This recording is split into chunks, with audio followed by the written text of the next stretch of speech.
നമസ്കാരം. മാർക്കറ്റ് വാച്ചിലേക്ക് വീണ്ടും സ്വാഗതം.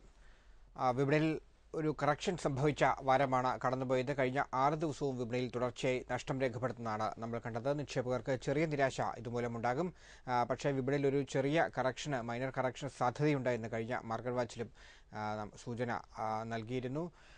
സ്വാഭാവികമായിട്ടും വരാനിരിക്കുന്ന ആഴ്ചയും വളരെ പ്രധാനപ്പെട്ടതാണ്. മാർക്കറ്റ് വാച്ചിൻ്റെ ഈ ലക്കത്തിലും പൊതുപോലെ ഹെഡ്ജ് ഇക്വിറ്റീസിൻ്റെ ചീഫ് എക്സിക്യൂട്ടീവ് ഓഫീസറായ ഭുവനേന്ദ്രൻ ചേരുന്നു. ആദ്യം ശ്രീ ഭുവനേന്ദ്രൻ, ഈ കറക്ഷനോടുകൂടി നമുക്ക് തുടങ്ങാം. കഴിഞ്ഞ 6 ദിവസമായിട്ടൊരു കറക്ഷൻ മാർക്കറ്റിലുണ്ട്. ചില സെക്ടറിൽ ഉണ്ട്, ചില റിസൾട്ടുകൾ മോശമായി. ഒപ്പം തന്നെ ഡൽഹി ഇലക്ഷനും വളരെ പ്രധാനപ്പെട്ടതാണ്. 10-ാം തീയതിയിലെ ഫലവും ഇന്ത്യ ഉറ്റുനോക്കുന്നു. എങ്ങനെ കാണാം? ഇതിൽ പ്രധാനമായിട്ടും 2-3 റീസൺസ് ഉണ്ട്. ഒന്ന്, റിസർവ് ബാങ്ക് ഓഫ് ഇന്ത്യയുടെ പോളിസി, ഒരു റേറ്റ് കട്ട് മാർക്കറ്റ് പ്രതീക്ഷിച്ചിരുന്നു. അത് നെഗറ്റീവായി. ലാസ്റ്റ് വീക്ക് വരെ വളരെ ബെറ്ററായിട്ടുള്ള റിസൾട്ട് വന്നിരുന്നു. അതിനുശേഷം bank of Baroda, especially public sector ബാങ്കുകളുടെ റിസൾട്ട് വളരെ മോശമായി. NPA കൂടുന്നു. അത് മാർക്കറ്റിനെ വളരെയധികം ഇൻഫ്ലുവൻസ് ചെയ്തു. കാരണം അതുവരെ ഒരു മാർക്കറ്റ് ഇൻലൈൻ വിത്ത് എക്സ്പെക്ടേഷൻ ആയിരുന്നു. എന്നാൽ ലാസ്റ്റ് വീക്ക് വന്നിരിക്കുന്ന റിസൾട്ട് മുഴുവനും, ഫ്രൈഡേക്ക് ശേഷം വന്നിരിക്കുന്ന റിസൾട്ട് മുഴുവനും മോശമായി. അത് മാർക്കറ്റിന് തേർഡ് ക്വാർട്ടർ റിസൾട്ടിന്റെ എൻഡ് വളരെ മോശമായി. SBI വലിയ തോതിൽ താഴേക്ക് പോയി. മെയിൻലി ബാങ്ക് ഓഫ് ബറോഡയിൽ വന്നിരിക്കുന്ന റിസൾട്ട് മോശം. ദെൻ പഞ്ചാബ് നാഷണൽ ബാങ്കിന്റെ റിസൾട്ട് മോശമായി. ദെൻ നെക്സ്റ്റ് വീക്കും വീണ്ടും crucial, again state bank of India, L&T. ഇത് രണ്ടും മാർക്കറ്റിനെ തീർച്ചയായിട്ടും ഇൻഫ്ലുവൻസ് ചെയ്യും. അപ്പോൾ ഈ വീക്കിൽ സംഭവിച്ചത്, ഒന്ന്, റിസൾട്ട് മോശമായി. 2, റിസർവ് ബാങ്ക് ഓഫ് ഇന്ത്യയുടെ റേറ്റ് കട്ട് സംഭവിച്ചില്ല. 3, ഡൽഹി ഇലക്ഷൻ തന്നെയാണ്. ഡൽഹി ഇലക്ഷനിൽ BJPക്ക് മെജോറിറ്റി കിട്ടും എന്നുള്ളതായിരുന്നു ലാസ്റ്റ് ഫ്രൈഡേ വരെയുള്ള മാർക്കറ്റിന്റെയും അനലിസ്റ്റുകളുടെയും എക്സിറ്റ് പോളൊക്കെ വന്നിരുന്നത്. എന്നാൽ ഈ ആഴ്ചയോടുകൂടി ഇതിനൊരു വലിയ മാറ്റം സംഭവിച്ച് AIP അധികാരത്തിലേക്ക് വരും എന്നുള്ള എക്സിറ്റ് പോൾ വന്നു. അത് മാർക്കറ്റിനെ വീണ്ടും ഇൻഫ്ലുവൻസ് ചെയ്യും. എന്തായാലും ഇലക്ഷൻ നടക്കുന്നു, ഇലക്ഷൻ റിസൾട്ട് 10th വരുന്നു. അത് തീർച്ചയായിട്ടും മാർക്കറ്റിനെ ഷോർട്ട് ടൈം, ഒരു ന്യൂസ് ഡ്രിവൺ ആണല്ലോ മാർക്കറ്റ്. എക്കണോമിയിൽ വലിയ കാര്യങ്ങളൊന്നും സംഭവിക്കാൻ പോകുന്നില്ലെങ്കിൽ തന്നെ ഷോർട്ട് ടൈം മാർക്കറ്റിന്റെ അനദർ ഒരു 5% കറക്ഷൻ ചിലപ്പോൾ ഇത് കാരണമാകാം. BJPക്ക് മെജോറിറ്റി ഡൽഹിയിൽ കിട്ടിയില്ലെങ്കിൽ അനദർ ഒരു 5% നമുക്കൊരു കറക്ഷൻ മാർക്കറ്റിൽ പ്രതീക്ഷിക്കാം. പക്ഷേ ഒരു കാര്യം ശ്രദ്ധിക്കുക, ഈ കറക്ഷൻസ് ഒക്കെ തന്നെ വലിയൊരു ബൈയിങ് ഓപ്പർച്യൂണിറ്റിയാണ്. ഇപ്പോൾ ലാസ്റ്റ് വീക്ക് ശേഷമുള്ള ഒരു ബിഗ് ഇവന്റ് എന്ന് പറഞ്ഞത് സ്വാഭാവികമായിട്ടും ബജറ്റാണ്. ഒരു ബജറ്റിന് മുമ്പ് ഇപ്പോൾ ഈ കറക്ഷൻ സംഭവിച്ചാൽ, അതായത് AIP അധികാരത്തിൽ വരുന്ന ഒരു സാഹചര്യം ഉണ്ടാകുകയും വിപണിയിൽ ഒരു കറക്ഷൻ സംഭവിക്കുകയും ചെയ്താൽ ബജറ്റിന് മുമ്പ് ഒരു റാലി ഉണ്ടാകും. തീർച്ചയായിട്ടും. ലാസ്റ്റ് എപ്പിസോഡിൽ 9000 അടുത്തേക്ക് മാർക്കറ്റ് വന്ന സമയത്ത് നമ്മൾ തന്നെ പറഞ്ഞു, ഒരു കറക്ഷൻ ഷോർട്ട് ടൈം മാർക്കറ്റിൽ റിസ്ക് നിലനിൽക്കുന്നു, മീഡിയം ടു ലോങ് ടൈം മാർക്കറ്റിൽ പോസിറ്റീവാണ്. കാരണം ഷോർട്ട് ടൈം മാർക്കറ്റ് ഒരു ഹയർ വാല്യൂലാണ് മൂവ് ചെയ്യുന്നത്. അപ്പോൾ പ്രീ ഇലക്ഷന് മുമ്പുണ്ടായിരിക്കുന്ന ഈ കറക്ഷൻ മാർക്കറ്റിനെ സംബന്ധിച്ച് നല്ലതാണ്. പക്ഷെ അതിന് കൃത്യമായിട്ടും കാരണങ്ങളുണ്ട് മാർക്കറ്റിന്. അത് ഗ്ലോബൽ ഇഷ്യൂ അല്ല. ഒരു പരിധിവരെ ഗ്രീസിന്റെ ഇഷ്യൂ നിലനിൽക്കുന്നു, ചൈനയുടെ സ്ലോ ഡൗൺ ഒക്കെ തന്നെ ഉണ്ടെങ്കിലും സ്വാഭാവികമായിട്ടും വന്നിരിക്കുന്ന ഈ ഒരു കറക്ഷന്റെ റീസൺ, FIs ഒന്ന് മാറി നിന്നു മാർക്കറ്റിൽ. FIs സെല്ലിംഗ് സൈഡിൽ, ഡൊമസ്റ്റിക് ഇൻസ്റ്റിറ്റ്യൂഷൻ സെല്ലിംഗ് സൈഡിൽ, ഒരു ഭാഗത്ത് FI ഡ്രിവൺ ആയിട്ടുള്ള മാർക്കറ്റാണ്. ഇവർ വിഡ്രോ ചെയ്യാനുള്ള ഒരു പ്രധാന റീസൺ എന്ന് പറയുന്നത് ഞാൻ നേരത്തെ പറഞ്ഞ 3 റീസൺ തന്നെയാണ്. അപ്പോൾ അതുകൊണ്ട് ബജറ്റിന് മുമ്പ് മാർക്കറ്റിൽ ഈ ഒരു കറക്ഷൻ സംഭവിച്ച് തീർച്ചയായിട്ടും നല്ലതാണ്.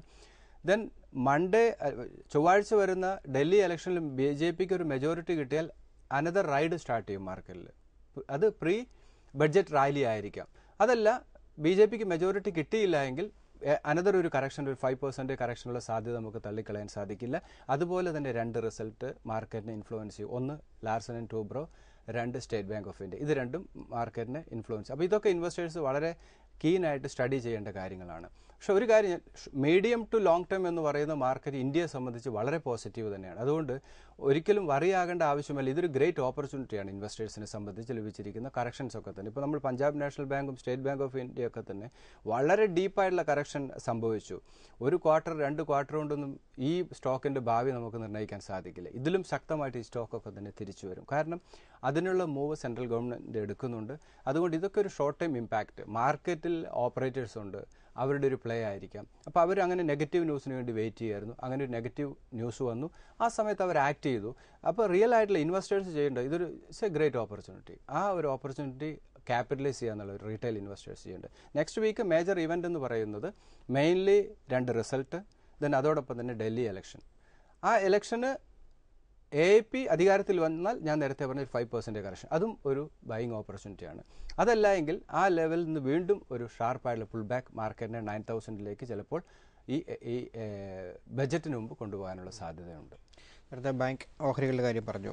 SBIയുടെ ഓഹരി റിസൾട്ടാണ് അടുത്ത ആഴ്ച വരാനിരിക്കുന്നത്.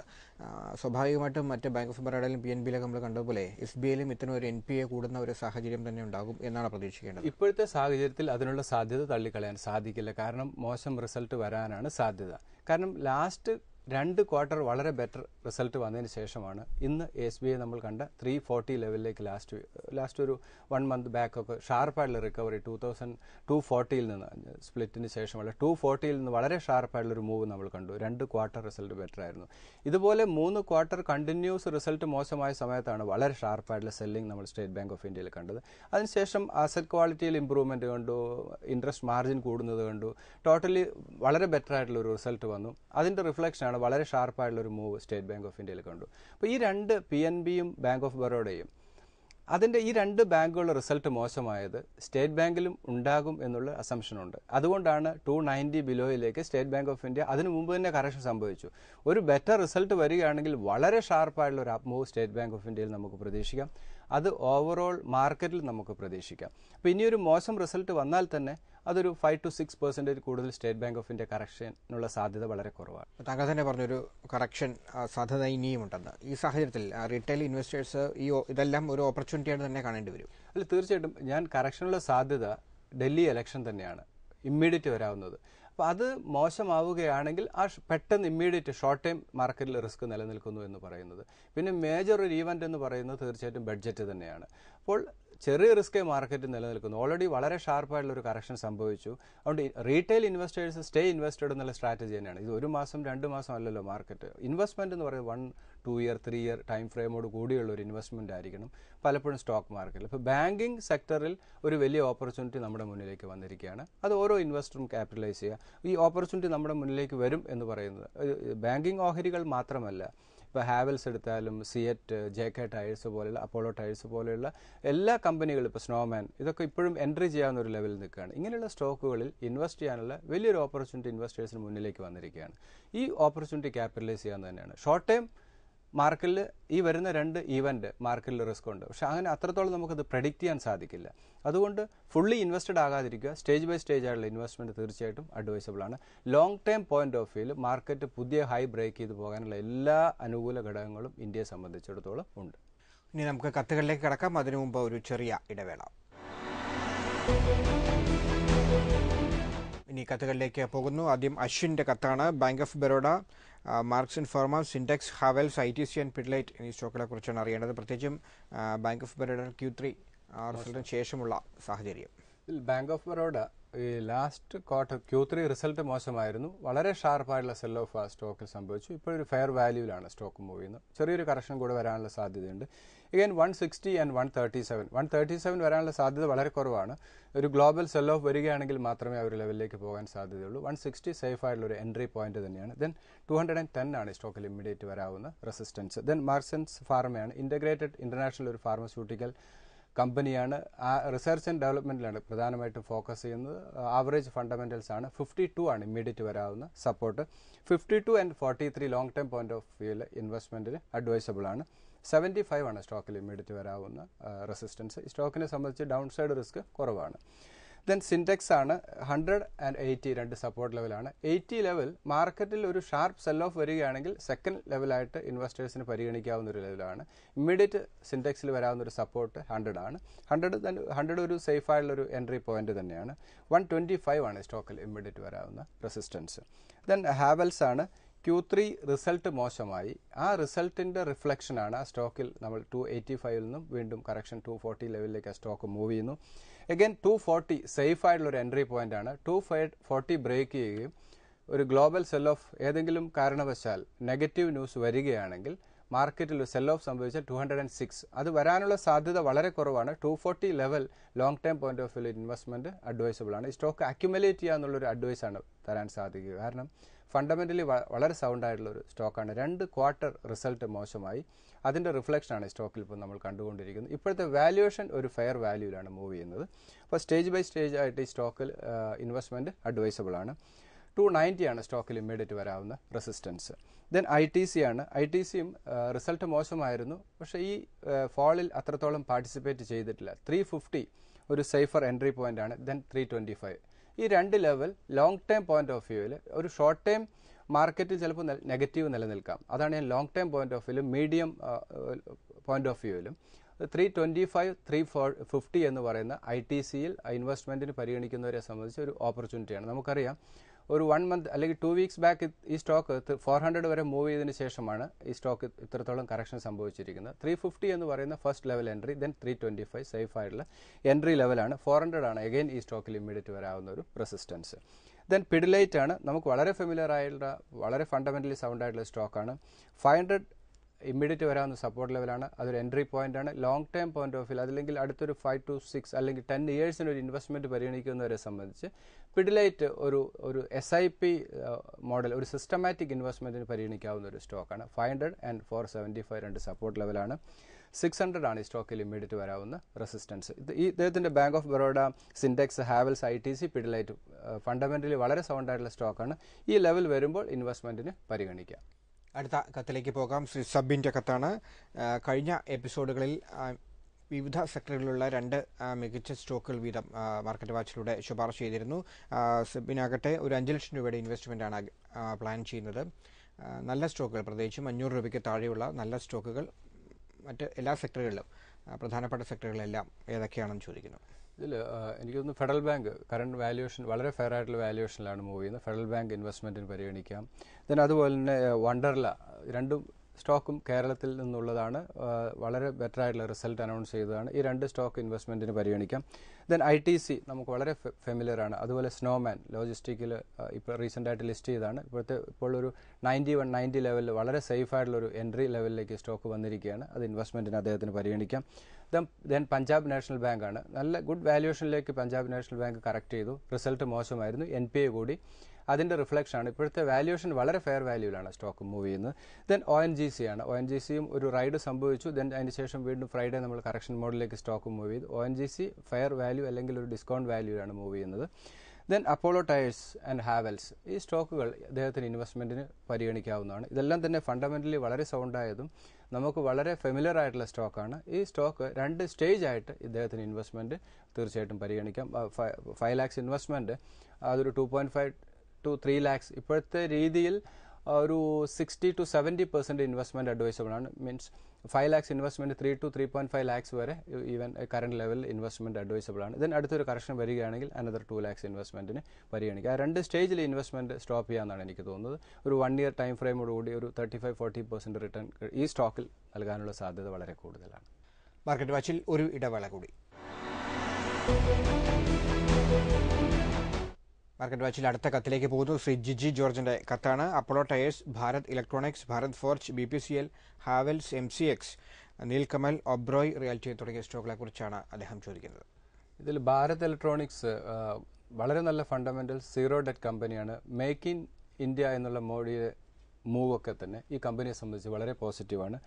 3,200 ആണ് ഇമ്മീഡിയറ്റ് വരാവുന്ന സപ്പോർട്ട്. ദെൻ 2,800 ഈ 2 ലെവൽ ഇൻവെസ്റ്റ്മെൻറ്റിന് തീർച്ചയായിട്ടും പരിഗണിക്കാം. ഫണ്ടമെൻ്റലി വളരെ സൗണ്ട് ആയിട്ടുള്ള കമ്പനിയാണ്. 4,000 ആണ് ഈ സ്റ്റോക്കിൽ ഇമ്മീഡിയറ്റ് വരാവുന്ന റെസിസ്റ്റൻസ്. ദെൻ ഭാരത് ഫോർജ് ആണ്.